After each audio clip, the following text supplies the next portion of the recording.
Hello everybody. How is today? This wonderful Thursday. Everything is good. How's it going, Connor? How's work today?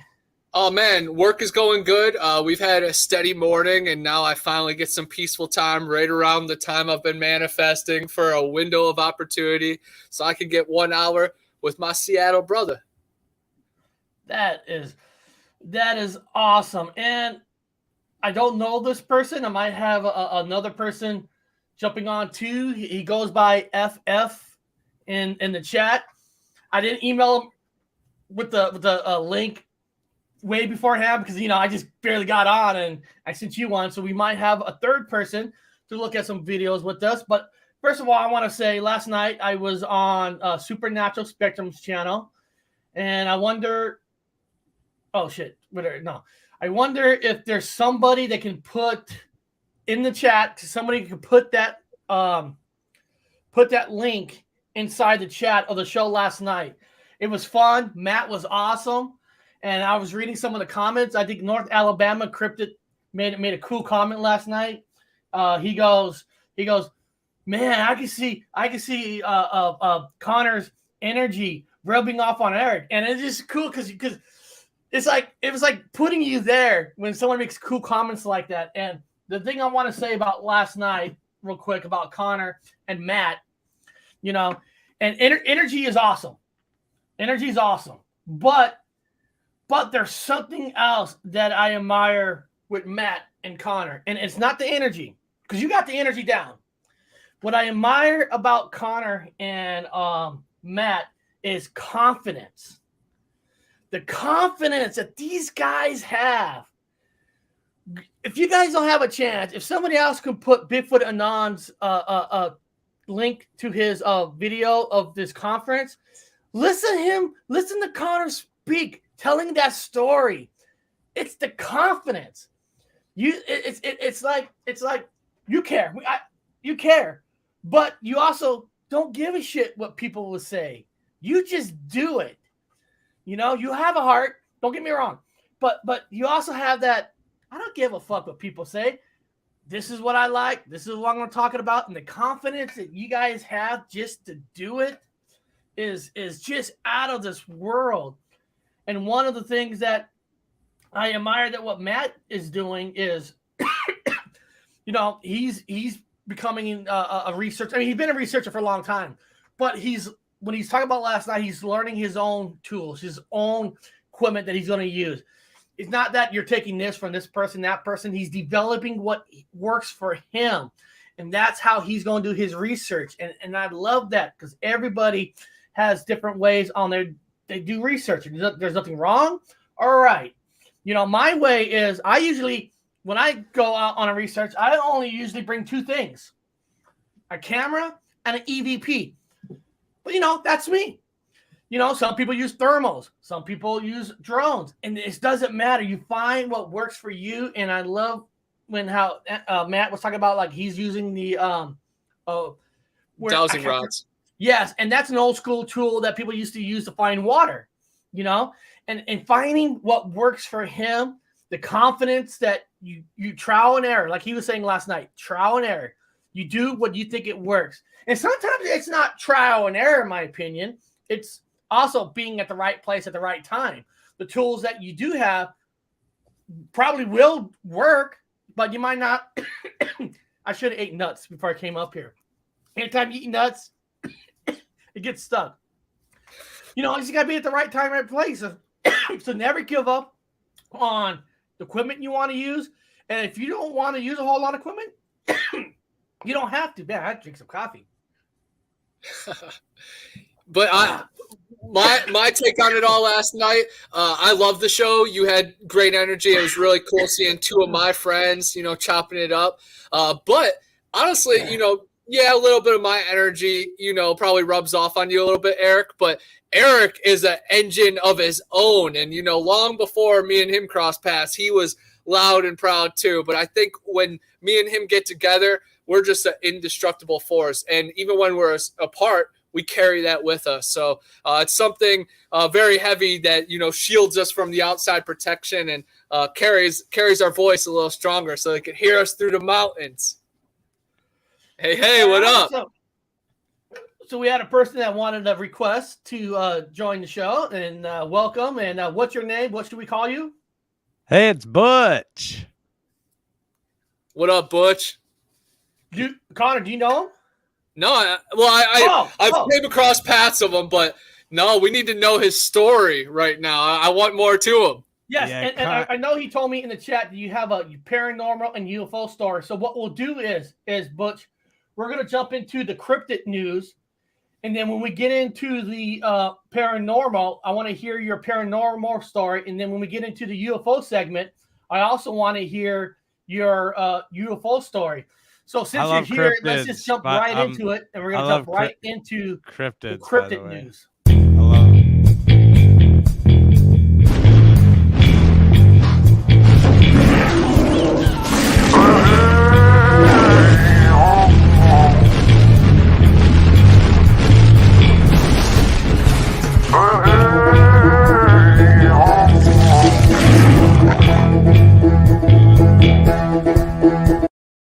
All right, so FF Butch, I don't know how long you've been watching this channel, or if you're brand new.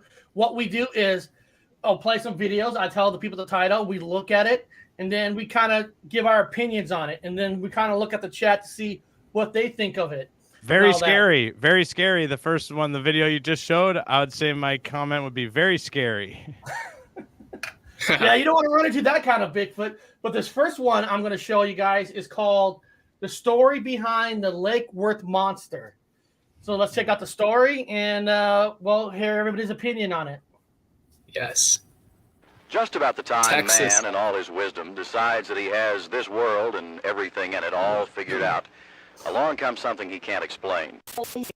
Take the recent reports of the Lake Worth monster, or creature, or whatever you want to call it. That was 1969, out here on the north side of Lake Worth. It's pretty quiet out here now, and in the middle of summer that year, a crowd of people witnessed something they had never seen before. Well, it was about 7 foot tall, weighed about 350 pounds, and it was hairy, and I couldn't see his face. It was up there on those cliffs, and it'd stay up there running back and forth. And he threw a tar some 400 to 500 feet. It wouldn't run through the trail that was up there. It'd run through the edge of the cliff that was pretty rugged and had a lot of weeds and trees around it, and I couldn't see how no human could really get through there as fast as it could. So all these years later, we got to thinking, where did this happen? For that, we met up with Rob Dankhouse. He's the manager of the Fort Worth Nature Center at the lake. We followed Rob a few miles down this winding road to here, the infamous sand pit where the monster was spotted. And there's no brass marker or anything up there. Probably should be. But up on the tallest piece of it, you got to imagine back 50 years ago or 49 years ago, those tallest trees probably weren't even there. Those probably aren't 50-year-old trees. So that was a bare slope for the most part. So he stood up above there and cast that tire over this direction here. That would probably be enough on its own to inspire a legend. But then there's this, a photo of the monster himself. That was taken a few months later by a man named Alan Plaster. For that, we took a short walk over to here, an old road that leads to an island on the lake. You can imagine a single lane road, gravel road going down there. And the trees, they come and go with time. All of them are short-lived trees. But something up in that tree dropping down on your car as you cruise by slowly. All the things that go with it, I actually have come up with, I think it probably was in this area. Because it had the brush, and the way this vegetation is, it's not going to change much over time. And if you hold that picture up and kind of, you got to have some open ground, and you got to have some short vegetation in front. The skeptical say it's a man in a monkey suit. Some say it can't be, that no man is that big, or that strong, or could make so hideous a sound. At any rate, something happened out here last night, and so tonight there will be more people back, armed with cameras and probably with rifles. And this causes apprehension, particularly for police who say that, monster or no, if there are very many rifles here, somebody might get hurt. Jerry Taff, Channel 8. All right, so what do you guys, we'll start with our new guest, first time to the channel. So what do you think about the Lake Worth monster? I've not heard of this one before, personally. This is a new one to me. And that's awesome. I'm glad you said that because there's a lot of people here that's from the paranormal and UFO community that might not have never heard of this cryptid, and that's why we do this. So, are you gonna investigate it maybe after you've seen this video now? Well, I'm interested in it. I don't see it's less compelling, I think, maybe than some of them. The photograph to me is shapeless kind of and doesn't show a lot of characteristics. So, but I think it's definitely, I mean, when you start thinking of, to me, it's very obvious that there are cryptids and there are, and when you think of it on that way, then it's not that crazy to think that this monster could exist. There are explanations for it. I don't know the type of wildlife in the area, so that's the thing to consider. What kind of wildlife lives in the area? Big grizzly bear, perhaps, could potentially look that way. But is there been any other sightings of this? Do you know? Well, that's to go to Connor. He's our cryptid dictionary guy. Okay. Oh yeah, Lake Worth is prominent in skunk ape sightings and just these booger sightings because Texas is right in the middle of the West Coast and all the deserts and then all the swamps right here. So it gets the mixture of like the paddy like Bigfoots and then the swamp Bigfoot here. And I think that white one that was photographed is one of those anomalies, but that's one of my favorite stories for sure, because it reminds me of the Pennsylvania white Bigfoot. They would always call it a Yeti up there. But I haven't heard of any local sightings or recent sightings of the white Bigfoot, but there are definitely tons of Sasquatch sightings still in that area. And I've actually been through that area and had strange stuff happen to our car at nighttime. So definitely a place of high strangeness. I mean, the Yeti's white. I know that's more of a snowbound, but a Yeti is white, so there is known white Bigfoots, just the Yetis and all that. So that's awesome. I have a friends who do the Cryptoholic show, and they do a show on cryptids, and I went on and talked about cryptids because I grew up in Pacific Northwest as well, Eric, but in Canada and British Columbia, and they have Ogopogo is up there a lot, and that's. Do you guys know Ogopogo, Eric? Oh yeah, the water monster. Yeah, I went to the lake where the Ogopogo is and stayed there and everything when I was younger. All the time, we would go there all the time, and as a young person, that's what really got me so interested in it, because it was obviously when you're younger, these monsters and things like this is so cool to you, what could be out there, and you start learning this could actually be out there, and it's even more exciting when you get to be an adult. And I'm really impressed. What we're gonna do right now, guys, I do have another cryptid news one, but I'm gonna save that video for tomorrow because I want to get into the paranormal, because I got a couple of videos. I want to hear his paranormal experience.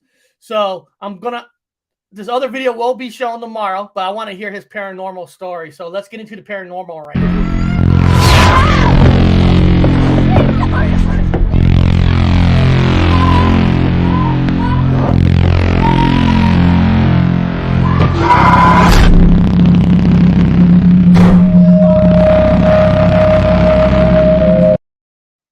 All right, I got a couple videos. They're about the same thing. They're about the Goatman's Bridge.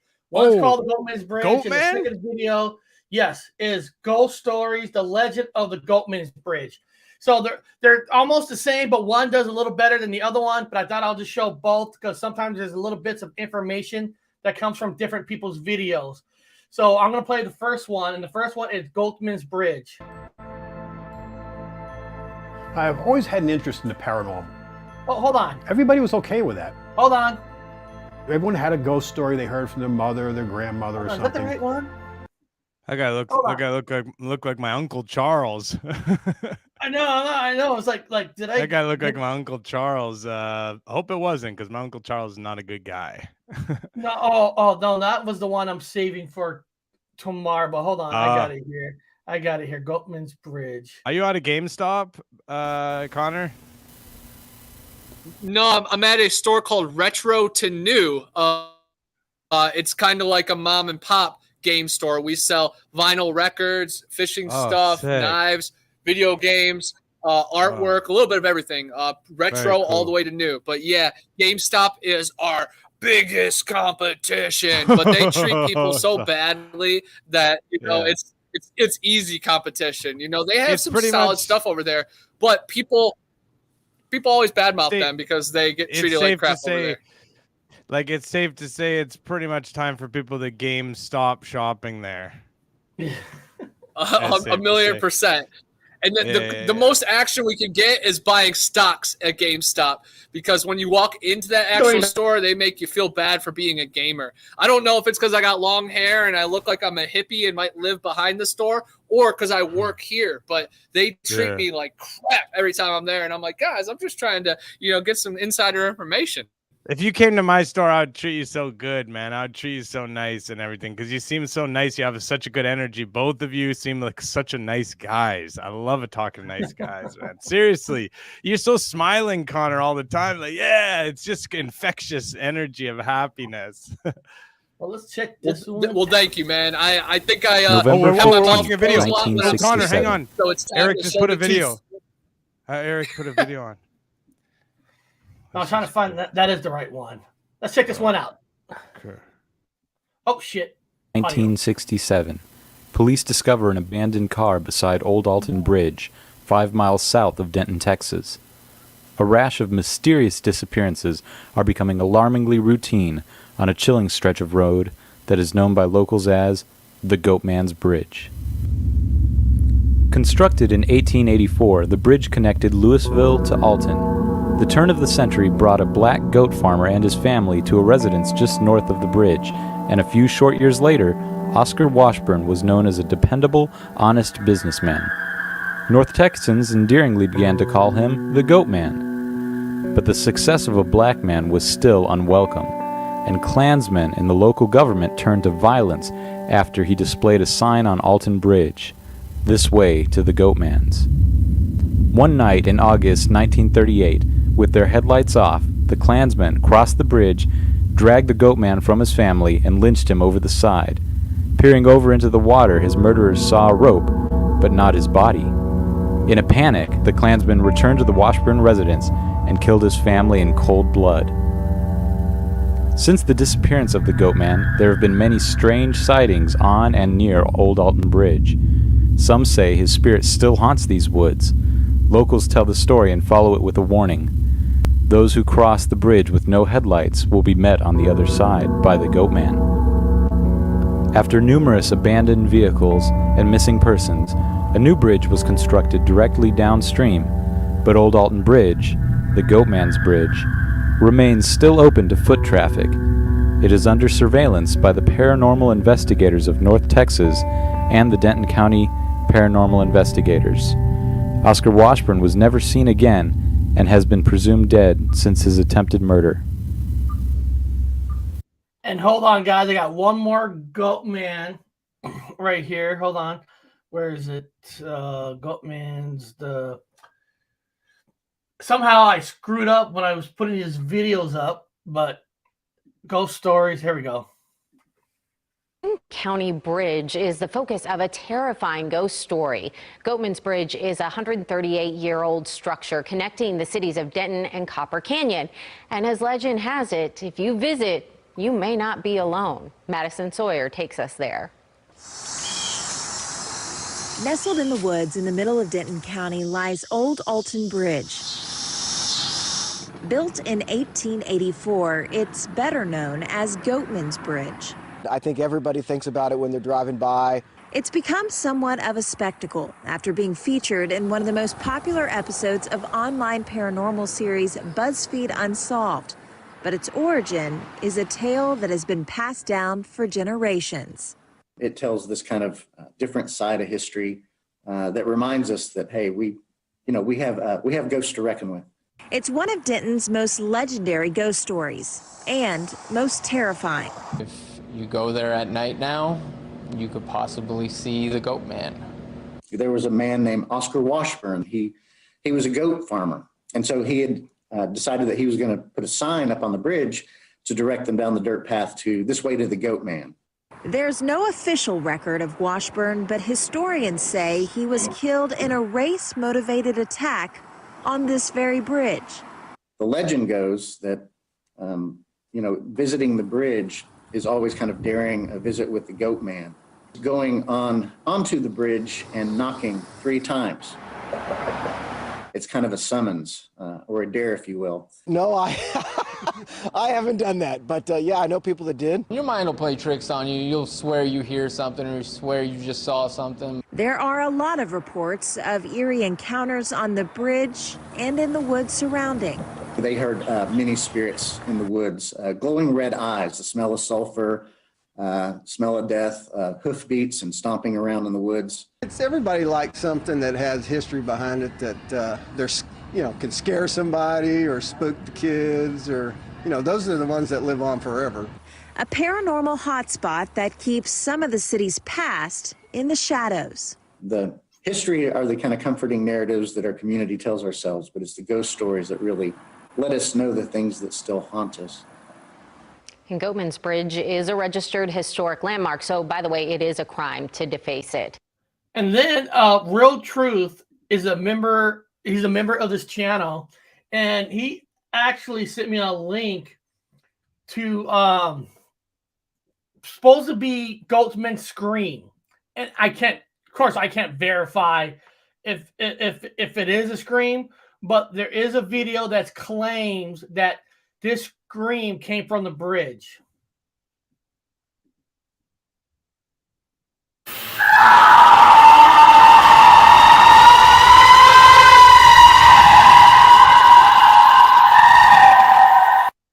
Now, like I said, I can't verify it, but there's a video link that supposedly came from the bridge. That's now, I'll let you guys hear it one more time. Now you heard it once. Hear it again. Like I said, don't know if this is Goatman. Don't know if somebody's making it up, but it is a video on social media claiming it came from the bridge.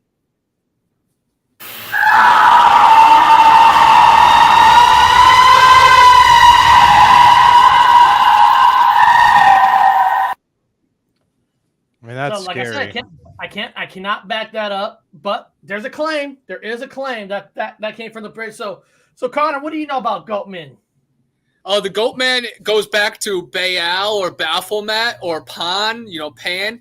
But it also is very interesting. That story right there, I heard many different variants of it, and I saw the story, the BuzzFeed Unsolved, that Donnie Cho, hit it spot on. Those guys are, they're fun, but man, they really stomp on the legend and they, cuss it out and they try to get, things to come back at them. And I know sometimes that tactic, might work or might be viable. But man, sometimes they just really stomp the fun out of the true mystery.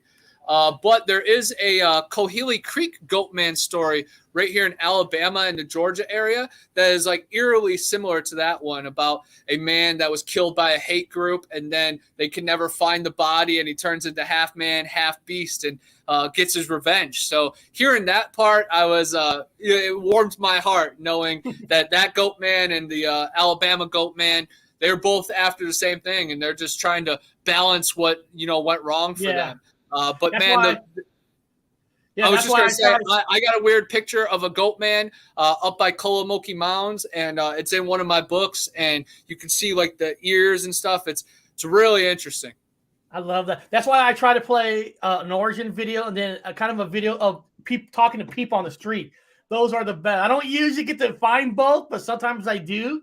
But our new guest, what do you know about the Goatman? I don't know much. I mean, I know of the Goatman. I've heard of that. It seems like these ones to me are very ring very true to me. These idea, I believe your spirit, especially when you're taken in such a way, can have unfinished business. I think that's a true thing. I'm not super religious, but I believe in that. Seems very true. The scream is terrifying. Also, I'm not sure if you guys have heard of Goatman actually had a son, and his name's Goat Boy, and he was on Saturday Night Live, Jim Brewer. And he would do the goat boy, and he would do the goat boy noises. Yeah. It's too bad he's kind of talks about a lot of weird stuff now, Jim Brewer, but he was a lot of fun when he was the goat boy. But that was a very eerie. The scream to me, it reminds me of like something he would like sample for some Norwegian black death metal music, just horrifying, truly, regardless of where that comes from or if it's valid or legitimate or whatever. I just know it scares me. It makes me feel chills, you know. But what I love about it is that came from a member of the channel or anybody from the chat actually sent it to me and say, "Hey, Eric, check this out." And like, okay, it's a real video. Somebody claims it. I'll play it. Like I always said, it's not up to me to believe it. It's up to you guys to believe it.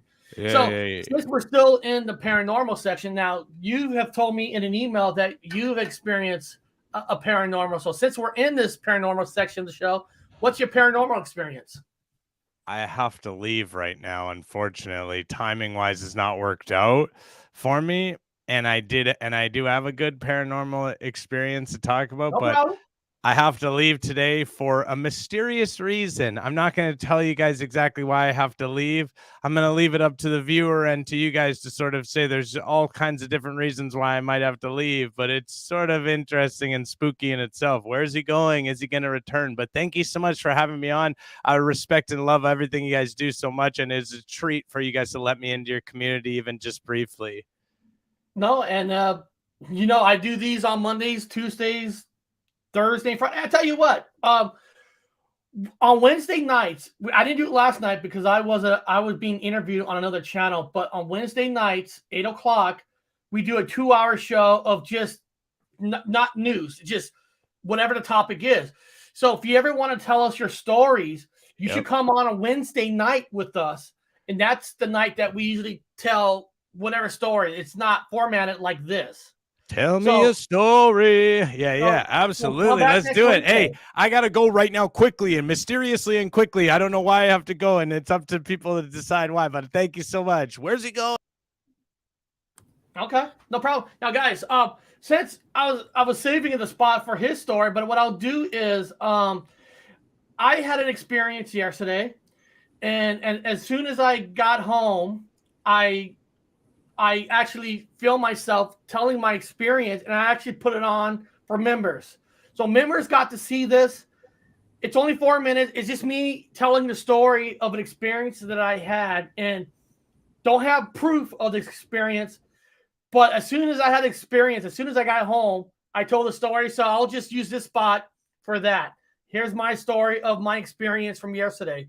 Hopefully you guys like it. And like I said, I had this for the members of the channel, so they got to see it first. Oh, no audio. Welcome to my sleeping dog. I'm making a short video. Oops, sorry about that. and I wish I had some kind of evidence to show you guys, but I actually had a ghost experience at a medical hospital downtown Seattle. There's a place called the Paul Clinic on 7th Avenue. What happened was this is a trip, and the members who are watching this, I trust you guys to believe me in this story. Well, I had to get in there because my wife had to get some work done, do some checkups on some pain that she was having, and we had to go up to the 8th floor. We went up to the 8th floor. And then we had to go to a 2nd floor to do like x-rays before you do blood work, right? So we went to the elevator. There was like 6 elevators. So we pressed the down button. So one of the elevators on the left side, the farthest one, opened up with the red dot on top. It means it's going up. There's only one more floor. So I saw this guy walk in. He's going up. As soon as the door shut, the door reopened, and the ball, instead of going up, going down. So in my mind, I'm like, oh, maybe this guy is going down too. Nobody is going up, so maybe it's just down. So all right, let's get in. I walk in, and the guy wasn't there, and I was like, that's weird, because the thing just opened, just shut, and just opened. I'm just talking about within 5 seconds. So at a 6th elevator, it didn't have time to go up and down. And it opened up, we got inside, I'm like, where's the guy? the guy walking in. Now, my wife wasn't really paying attention because she's looking at the paperwork, you know, she's more worried about other things. But I swear to you, I saw a man. He had like a red shirt, I don't know what it was, red shirt, but red shirt, and walked right into it to go up. There's only one more floor up, number 9. And then it just shut, reopened, and the ball on top said going up, switched to down. So yeah, so basically making it short, I saw a person go in this elevator, door shut, then it just opened back up, quick, within 5 seconds. Go inside, the ball on top, instead of going up, it says going down. Like I said, I thought, okay, maybe this guy switched the button to go down and maybe just switch. Go inside, wasn't there. And this elevator, behind it is the outside world. So there is no a secret door. So to me, that was trippy. That was trippy because it wasn't a ghost figure. I mean, it looked like it was like a real person.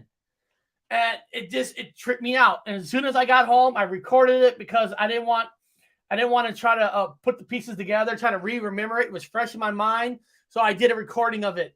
I wish I had ways to show proof of it, but I don't know how you show proof because I didn't know it's going to be an experience. But the guy vanished. It was like, I don't know.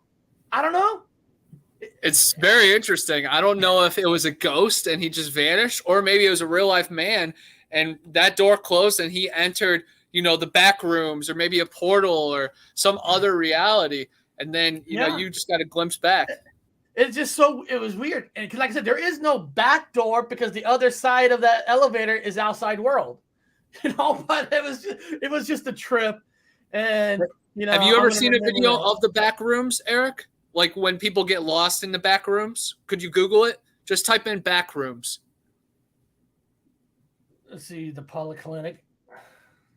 Well, it's really big in like the creepypasta world and stuff.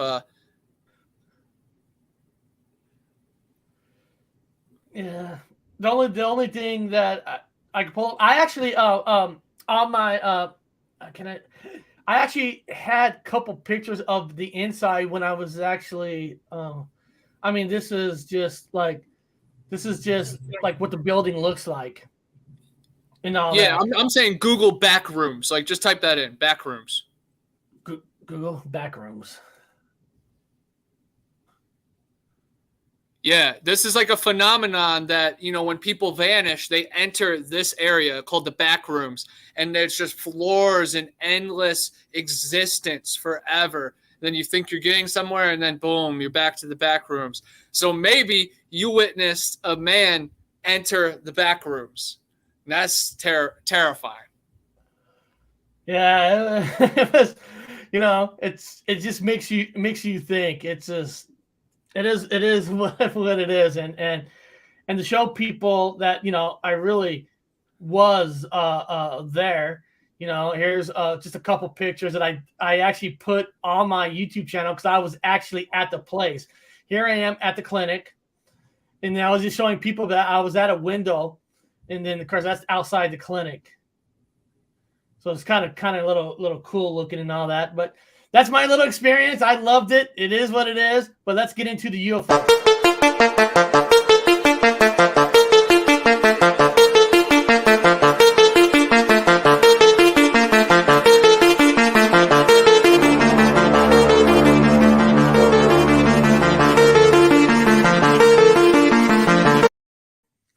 All right. This first one of the UFOs is actually an old story, but some of you might not know the story. It's called the Aliens Eclipse. They also Kelly Incident Anniversary. So when they had an eclipse 2 years ago, they kind of talked about the Kelly's Incident Anniversary.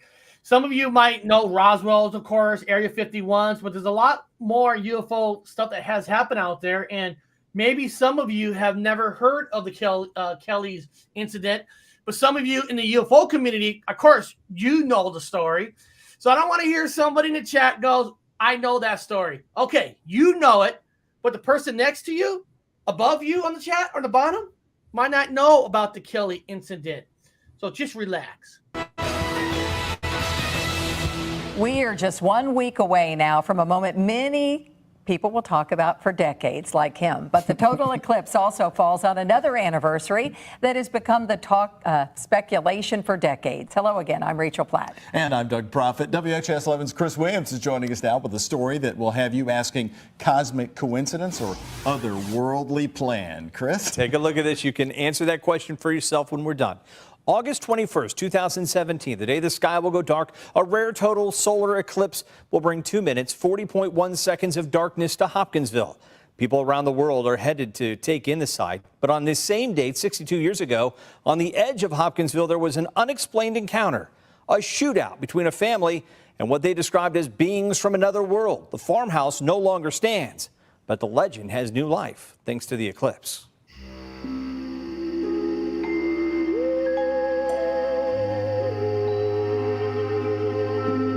It was a hot Sunday night at the farmhouse in Kelly. 11 people were inside, including Elmer Lucky Sutton, his wife, and friends Billy Ray and June Taylor. The two couples worked the carnival, but a stop in Evansville left them near Lucky's hometown and a chance to visit and grab a home-cooked meal. But what would happen that steamy summer evening would change their lives forever and become the focus of a global debate. It was like a three-ring circus. Did Daddy ever talk about it? Not very often. You were very, very, very lucky if you got him to talk. And me, I didn't want to hear it. It scared me. Geraldine Sutton Stith is Lucky's daughter. She's written books about her late father, that night, and what would become known as the Kelly incident. It began when Billy Ray went out to fetch water from the well and came back terrified with a tale no one believed. While he was out there, he saw something going across the sky. It was oval in shape, silver, and he said with the colors of the rainbow floating behind it. Didn't know what it was, never saw anything like that before in his life. The others accused Billy Ray of either seeing a shooting star or trying to scare the girls who were in the home, until Lucky went out and saw something also. They were going back into the house, and as they were going back in, they saw something coming out from the back of the woods in the back of the house. And it was like 3.5 foot tall, huge ears, huge glowing eyes, huge head. Arms almost to the ground, and they were floating above the ground. Of course, anybody in the right mind would know, well, this is something not right here. They run in the house and tell everybody, yes, we saw something out here. There's something out here. Lucky's mother, Geraldine's grandmother, thought it was a joke until the men grabbed a shotgun and a rifle and began to guard the farmhouse doors. She said, Billy Ray, what did you see? He said, Miss Glennie, I don't know what it was. I hope it's something that you'll never have to see, but I don't think it was anything of this world. So they sat there, and finally, around the corner of the house where they were sitting, came this little being. Billy Ray shoots.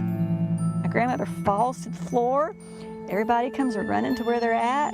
They help her up, and I saw it. There is something out here. And the fight was on. About that time, a shot rings out in the front of the house. My Uncle J.C. shoots one through the window. And that's when the battle begins. Billy Ray runs out the front stoop, and there, one is sitting up there, and a hand comes down, tries to grab him. Eileen grabs him and yanks him back in. My dad runs out there, shoots that one off the house, and they notice that when they shoot them, they drop and roll and just float back away. The shootout and standoff lasted hours until the men made a run for it, jumping into a pickup truck and racing into Hopkinsville. An officer on duty was ordered to take the situation seriously and called in backup from cities as far away as Evansville and Fort Campbell.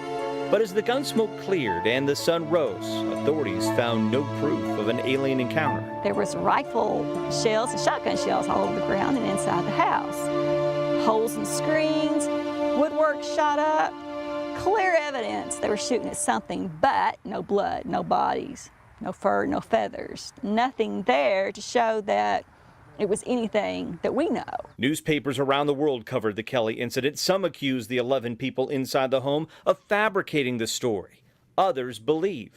As for Geraldine, I believe they were. I always try to stress there was something there that night. This wouldn't have happened. They wouldn't have done the things they had done. They wouldn't have went to Hopkinsville. They wouldn't have shot up their house, for one thing. Something happened that night.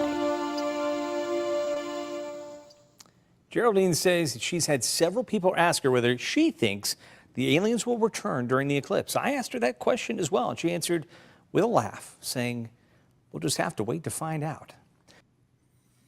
You know, that's a famous story. I hope that some of you in the chat, I hope this was your first time hearing it. It kind of reminds me, I feel like the movie Signs kind of took its cue from the story and kind of mixed it in, you know, farmhouse, you know, aliens on the outside. They didn't, I mean, the movie Signs didn't really have a shootout, but, you know, I feel like there's bits and pieces of this story everywhere. Definitely. It's one of my favorite stories. The Pokemon Sableye is actually like, you know, a Hopkinsville goblin. So Sableye, the purple Pokemon, is a Hopkinsville goblin. I love the story. 11 people inside one house, you know, battling against a fleet of extraterrestrials. It is such a wild, fun story. Definitely reminds me of the Flatwoods Monster. Like Hopkinsville goblins and Flatwoods Monster are my right and left hands when I'm in the Ohio Valley and the West Virginia area. But man, it's just such a cool story. And like she said, there was definitely something that happened that night. They weren't shooting at everything. They didn't drive all the way into town and get the police involved for nothing. So yeah, man, I love that story. And every small town has some kind of small gem like that. Yeah. I mean, do you really think? I guess there might be some people that get the police for some reason, but you know, if the police thinks you playing a prank on them, you could get a ticket. You could get arrested with the police station. So if you're getting the police, something happened. We're not saying exactly what it is, but something happened enough where they think you need the police. Could they change the story by the time they got there with the police? That's a possibility. But you just don't get the police unless you're kind of nutty in the head. Now, this next video is I borrowed this from our good friend Unidentified S4 because it's kind of neat. It says John Lennon, New York City UFO sighting. I'm like, huh? I honestly never knew that John Lennon had a UFO sighting. I mean, it's not like something I think about, right? Hey, I wonder if this singer and actor ever had an encounter. I'm gonna type it in. So that's why I love having certain channels like Identify S4, Connor's channels, because I get to learn some piece of history that I just didn't know about. So this is John Lennon's New York City UFO site.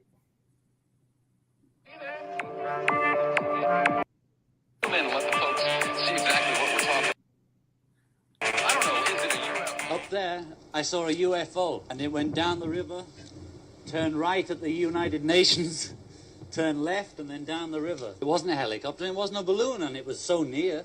And it looked what, sort of round, white, just luminescent, and silent? Silent, and it looked dark, like black or grey in the middle, and had white lights, just looked like light bulbs, you know?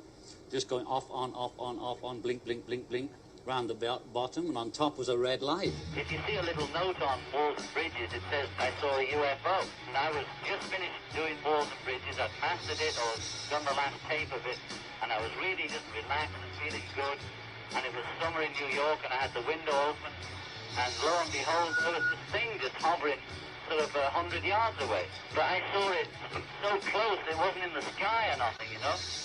And it was like I could have hit it with a brick if I'd thrown a stone at it.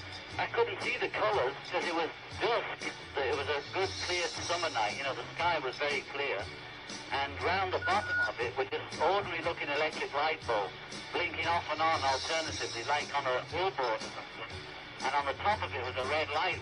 And the thing I noticed was that there was no noise, and I could hear that freeway down below, all the cars going. So I realized, oh, it's not a helicopter, then it must be a balloon. It was so close to the rooftop that it couldn't be a balloon. So all the rational things I went through, not a helicopter, a balloon. Not a balloon, it's too close to the roof, and it's maneuvering too well to be a balloon. So I just watched it, and it was there for about 5 or 10 minutes. It went off down the I like that. And there it was, and that's all I'm going to say. You know, I like stuff like that because think about it. Let's be honest. If Connor and I were back in 1974 and we said the exact same story, maybe one or two people might listen. But because it came from John Lennon, a lot of people are going to listen. And if that's what it takes to get more people involved, you know, it is what it is. I'll take it. You know, and I mean, it's one thing like Dan Aykroyd tells his story, and I know like Sammy Hagar, I have a video on there, him telling his UFO abduction. But John Lennon, the Beatles, is the band that, you know, kind of like Elvis, that's above of everybody else in a way. So you're in a different kind of a world than any other actors and singers. So I think it's cool that John Lennon didn't give a shit what people say. He just went out and told the story, and it probably did a lot for a lot of people back in that time start to look up. And I didn't know about this. I learned something, and maybe hopefully a lot of you guys learned something that doesn't matter if you're big, strong, rich, poor. We all got eyes. We can all look up. And we should listen to everybody's story. Don't judge people book by its cover, because you don't know who's telling the truth, who's not. It's a leap of faith. So I think John Lennon did see something. And I like how he explained, wasn't a balloon. He knows it wasn't a balloon. He knows it wasn't a helicopter. He was being a skeptic himself. That is, you can't ask for better than that. Yeah, I thought it was an awesome story, and I think it's interesting thinking, hey, I think the UFOs and the extraterrestrials and whatever's in the sky, energy-wise, they're going to select interesting people down here on the ground. Sometimes it is just happenstance, right place, right time, and you catch that glare of it going over the mountains. But I feel like sometimes it's personal. It's to maybe provide insight or clarity or just the bigger picture. And I'm sure John's music, evolved right after that. And once you have a situation like that, you have more appreciation and just awareness for life. So I think it happened for a reason, and it was all calculated and really meant to be. Yep. Now, guys, this next video is basically, I want to slap these two son of bitches talking about Roswell. There's a reason I'm showing this, because when I see people interview each other, and it's like, I fucking want to slap the fuck out of them. You guys will see what I'm talking about. This is called Trump Declassifying Roswell with his stupid son. Very interesting information. Before you leave office, will you let us know if there's aliens? Because I hate these guys so much, I had to put them in a cartoon form because I didn't want to see their faces. So I created the cartoon form of them. this is the only thing I really want to know. I want to know what's going on. Would you ever open up Roswell and let us know what's really going on there? So many people ask me that question. I know it sounds almost ridiculous, but it's actually the real question I want to know. It sounds like a cute question, but it's actually, there are millions and millions of people that want to go there, that want to see it.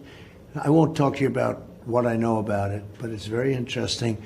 But Roswell's a very interesting place with a lot of people that would like to know what's going on. So you're saying you may declassify? Oh. You'll take it? Well, I'll have to think about that one, right? All right. I'll have to think. All right.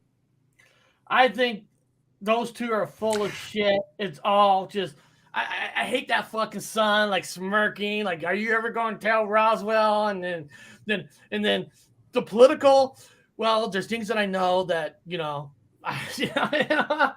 it's just I saw that video. I'm like, I want to slap these two fuckers. I don't believe any word of anything, that information that they know. I rather take my information from John Lennon than those two fucks. I think they're kind of, my opinion. This is my opinion. Everybody has their own opinion. I think they're kind of making fun of it. And in a lot of ways, the son was kind of like mocking us, mocking the people out there. That's just my opinion.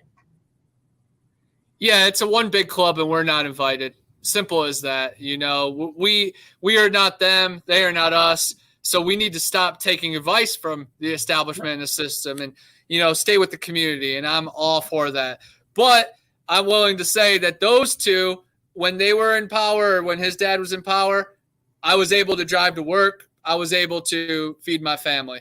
And now with Bozo in office and his son, you could say, Trump's son is a prick and making fun of us, but Biden's son has done despicable things, and I have seen pictures. Crooks. So there's levels to it.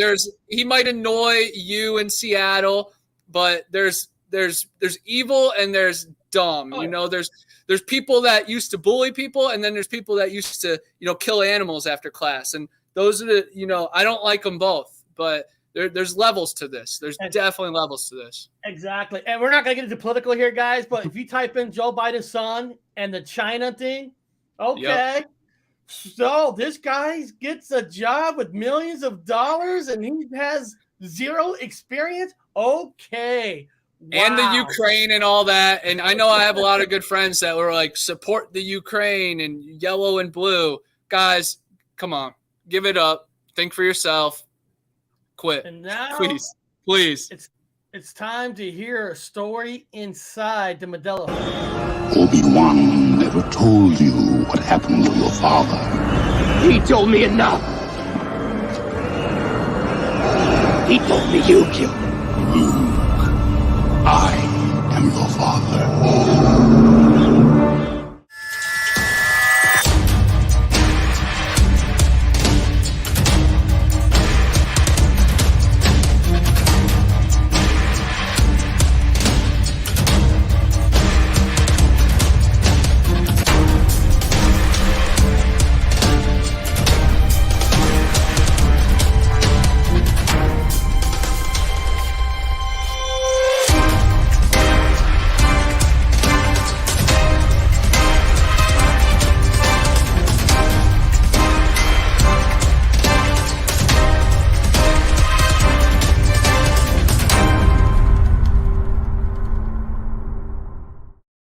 All right. Now, guys, the video I'm going to show you is just a regular person telling a story that, is this a reality glitch? Is this time shifting? Is it a Mandela effect? This is a regular person telling a regular story. And sometimes I like these because not everything, you don't need everything in a colorful form, like an origin video and all that. Sometimes real people have real stories, and sometimes we just got to sit there and listen to them.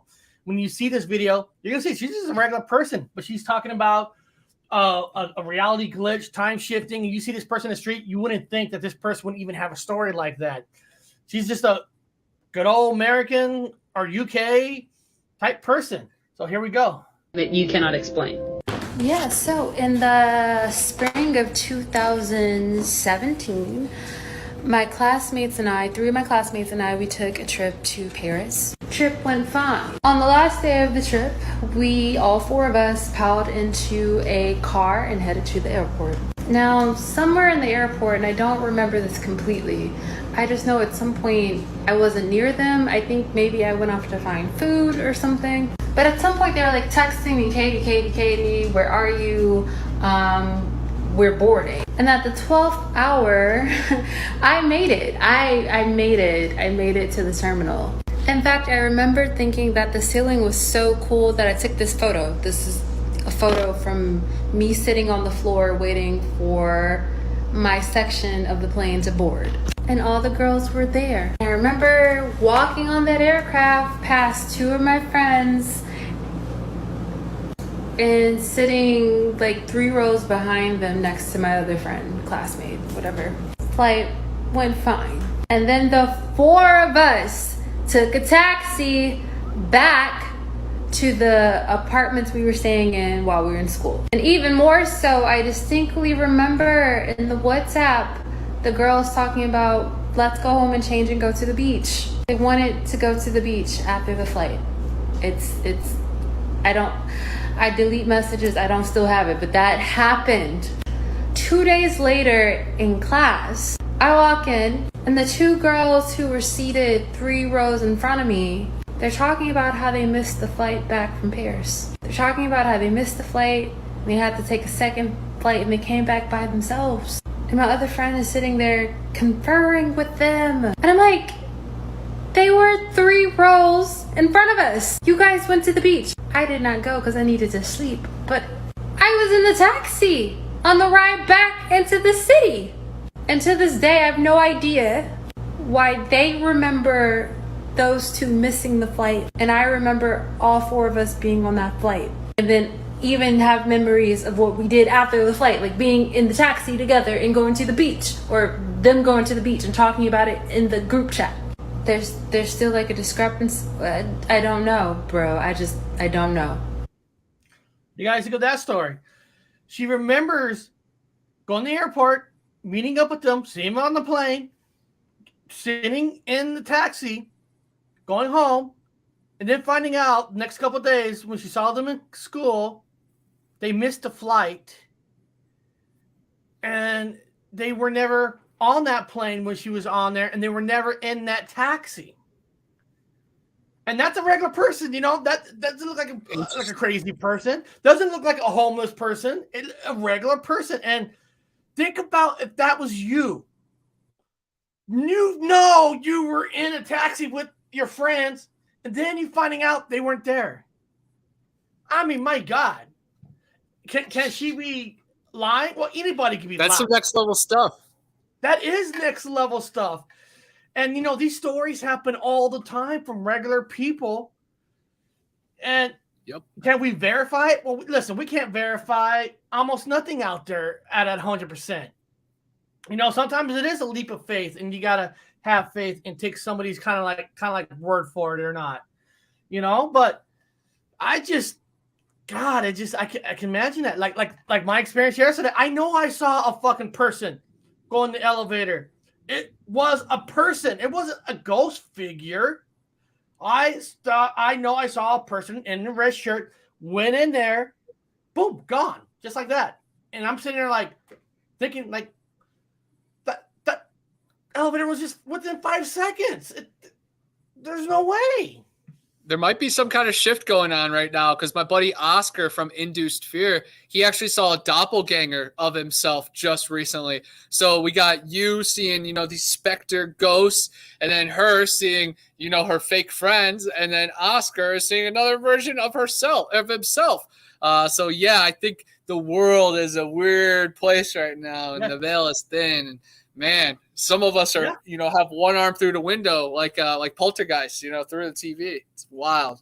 And just like Too Much Information just wrote, these stories do happen all the time. I've been hearing more and more about this kind of stuff. And that's the great thing about social media in a lot of good ways. Good thing about channels like myself, Bigfoot Non's channel, Brown Dwarf's channel, all you people that have channels. I know My Flock is Everywhere is doing stuff on his channel. Listen to Matt's story from Second Star Survival, you know, having these channels. Danny Stanton has the channels. A lot of people here having channels, Supernatural Spectrum channels. And it's nice to have platforms, people telling these stories. And now, you know, you're not the only one. You know, you can feel safe, you know, with the communities that we're trying to build. You know, Connor and I have been working our ass off trying to build a community.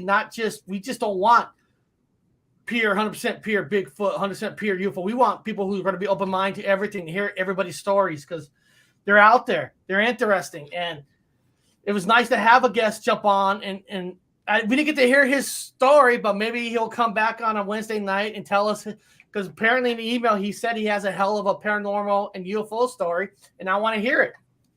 He was awesome. I liked his vibe too, how he just popped in. We'll have to hunt down his interview when he was on that Cryptid podcast and see what he's all about. But that's the beautiful thing, man. You have an open-minded podcast and platform that people feel comfortable to come through. You know, some podcasts are like so serious and so high strung that, you know, you're nervous to type something into the chat. And here I feel like, you know, it's all conclusive, all together. And Donnie just had a good joke over there saying that in Korea he saw a bunch of doppelgangers, and then he realized a lot of the people look just like him, and that was hilarious, Donnie. That geeked me out, brother. Same thing at the Grateful Dead, you know, cover band concerts. I see a bunch of people just like me. and beyond that, guys, that's today's show. You know, I'll be back tomorrow. Probably it's a Friday, so usually on Fridays I do them at 10.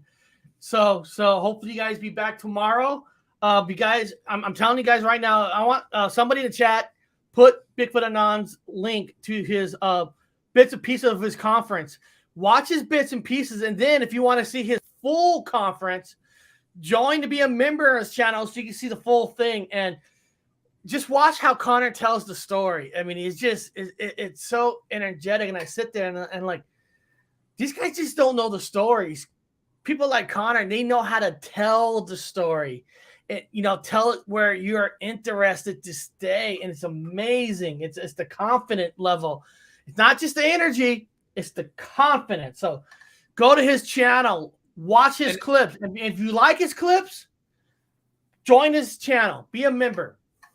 And Eric, I appreciate the kind words, of course. And it's got to be interesting for you because, you know, you and I are good friends and we talk a lot, you know, over the past year. And you've seen me grow into my shoes, you know, and then you get to see these events where it's live and direct. And you get to feel this, you know, on the show and, you know, when we talk behind the scenes. But when you get to see it, you know, transpire into real life and real people have to witness it and swallow it and put it down, it's interesting, man. I am just getting warmed up. Big things to come. But yeah, come to my channel, check out the full conference. It's like 2 hours, 20 minutes video. But then I also got my 40-minute speech on my members. And I hope the members start to pick up, man. I work really hard and I have like 25 hours worth of content for the members. And very thankful for the people that have joined. But hopefully it starts picking up, man, because, you know, me and Eric and I give our arm and legs for this, man, and we're happy with a little warmth or something. So it will be nice when the books get back to balance and everything is right in the world. And but until then, you know, just stay positive, one foot until the other, and dive into as many mysteries as you can. And Donnie, thank you so much for the super sticker, and I know Eric and his brother definitely appreciate that tenfold. Yeah, and if you guys want a cryptid to be, you know, the key part of the show, let me know. Email me. Goatman was an idea that came from Real Truth. He sent me an email saying, "Hey, Eric, here's some Goatman stuff. You should do something with Goatman." And you know what? I did. So if there's something, a paranormal story that you heard that you think a lot of people haven't heard, or a UFO story, if you let me know, I'll research and find videos to show it. You know, that's a good way for you guys to be part of the show, right? You can be like, "Hey, Eric got that from me." And I'll shout out if I am using a story from you guys. Goatman came from, I mean, Connor and I talked about Goatman before. We did a show. We did the top 20. But for this news, Real Truth sent me an email saying, "Hey, you should do something on Goatman." And I did. So if you guys got a cryptid you want me to show, I tell you what, you might see your story, your message on a Paranormal Highway.